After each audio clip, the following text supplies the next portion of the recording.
Under the neon glow, Las Vegas in 1980 was still small enough to feel personal. For most residents, the Strip wasn't a playground of fantasy, but steady work, night shifts, and union break rooms, not high-roller myths. Just beyond the marquees, ordinary routines defined life. Early mornings in quiet suburbs, school buses, backyard pools. Desert heat kept at bay by the hum of swamp coolers. Here, air conditioning meant survival, and each long drive etched the city's isolation into daily life. Before mega resorts and corporate takeovers, entertainment belonged to locals, not tourists.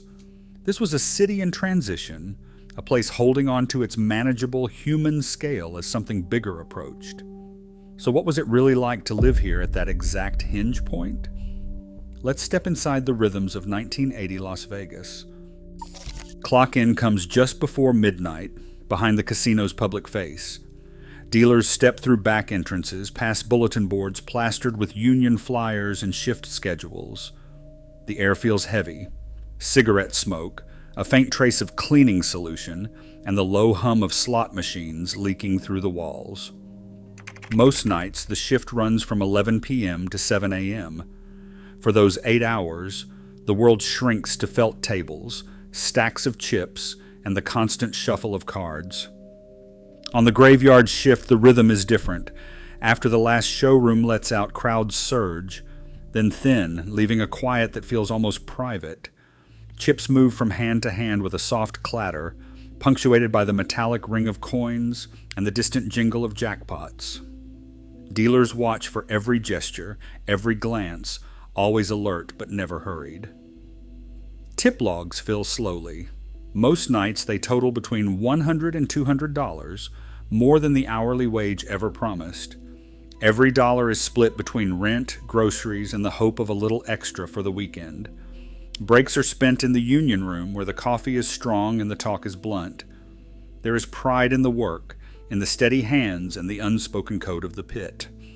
The fatigue settles in around 4 in the morning, when the tables go quiet and the city outside begins to hint at dawn. For dealers, the Strip isn't a fantasy. It's a job, a dependable one, built on routine, camaraderie, and the quiet satisfaction of making it through another night. Long before the first tourists return to the casino floor, another shift is already in motion. Housekeepers push heavy linen carts down silent hallways, the wheels thumping softly against the patterned carpet. The air is sharp with bleach and the faint trace of stale smoke, a mixture that clings to uniforms and lingers on skin. Behind every closed door, beds are stripped, towels bundled, and trash cans emptied. Each room reset for the next wave of guests who will never know the names of those who made it spotless. The work is steady and repetitive, but exacting. Sheets are folded with practiced hands, corners tucked tight, mirrors wiped until they gleam. In the grand lobbies and endless corridors, crews sweep up cigarette butts, polish brass railings, and collect stray cocktail napkins left from the night before. There is a rhythm to it all. The rattle of carts, the hiss of spray bottles, the low voices of workers trading news about families, or trading notes on which guests tipped and which did not. By the time the sun edges above the mountains, the casino's public spaces are spotless again. Housekeepers clock out as the city begins to wake, winding through empty parking lots and blinking at the first light of day. For most, the drive home is quiet, just the hum of the engine and the knowledge that for a few hours, the Strip's glamour rests on invisible labor carried out in the hush before morning. Sunlight creeps over the rooftops as casino workers pull into driveways, the city's neon glow replaced by the soft splash of sprinklers and the distant hum of a pool filter. In these neighborhoods, life moves at a pace set by mortgages and morning chores. The average home costs between $70,000 and $90,000, a figure that feels manageable until the reality of an 18% or even 20% mortgage rate arrives each month. For many families, both parents work, one on the Strip, the other may be in a school or a grocery store nearby. In kitchens, receipts from the local market tell their own story. Milk at $1.20 a gallon, bread at 50 cents a loaf, bags of oranges and boxes of cereal stacked on the counter. Kids finish breakfast and grab bikes, heading to schools that seem to grow every year. Clark County added space for over 20,000 new students by 1980, with classrooms filling as quickly as new homes went up. Parents juggle shifts and errands, folding laundry while the pool drips dry in the heat, or prepping for a PTA bake sale scheduled for the afternoon. There is a rhythm to these days: work, chores, a quick swim before dinner, and the steady pressure of bills waiting in the mailbox. In backyards, the sound of splashing mixes with the low drone of air conditioners, a reminder that even in the desert, ordinary life finds its own way to feel familiar and safe. By midday, the desert presses in. July brings heat that hovers between 104 and 110 degrees Fahrenheit, and the sun feels relentless on every surface: concrete, car hoods, even the plastic handles of backyard gates. In most homes, the steady whir of a swamp cooler fills the background. These boxy machines, perched on rooftops or tucked behind houses, pull hot air through damp pads and send out a stream of cool, slightly damp wind. It is a sound that settles into the bones of summer, steady, humming, sometimes rattling if the motor's old or the pads need changing. Inside, curtains stay drawn against the light. People plan errands for early morning or after dark, avoiding the worst of the heat.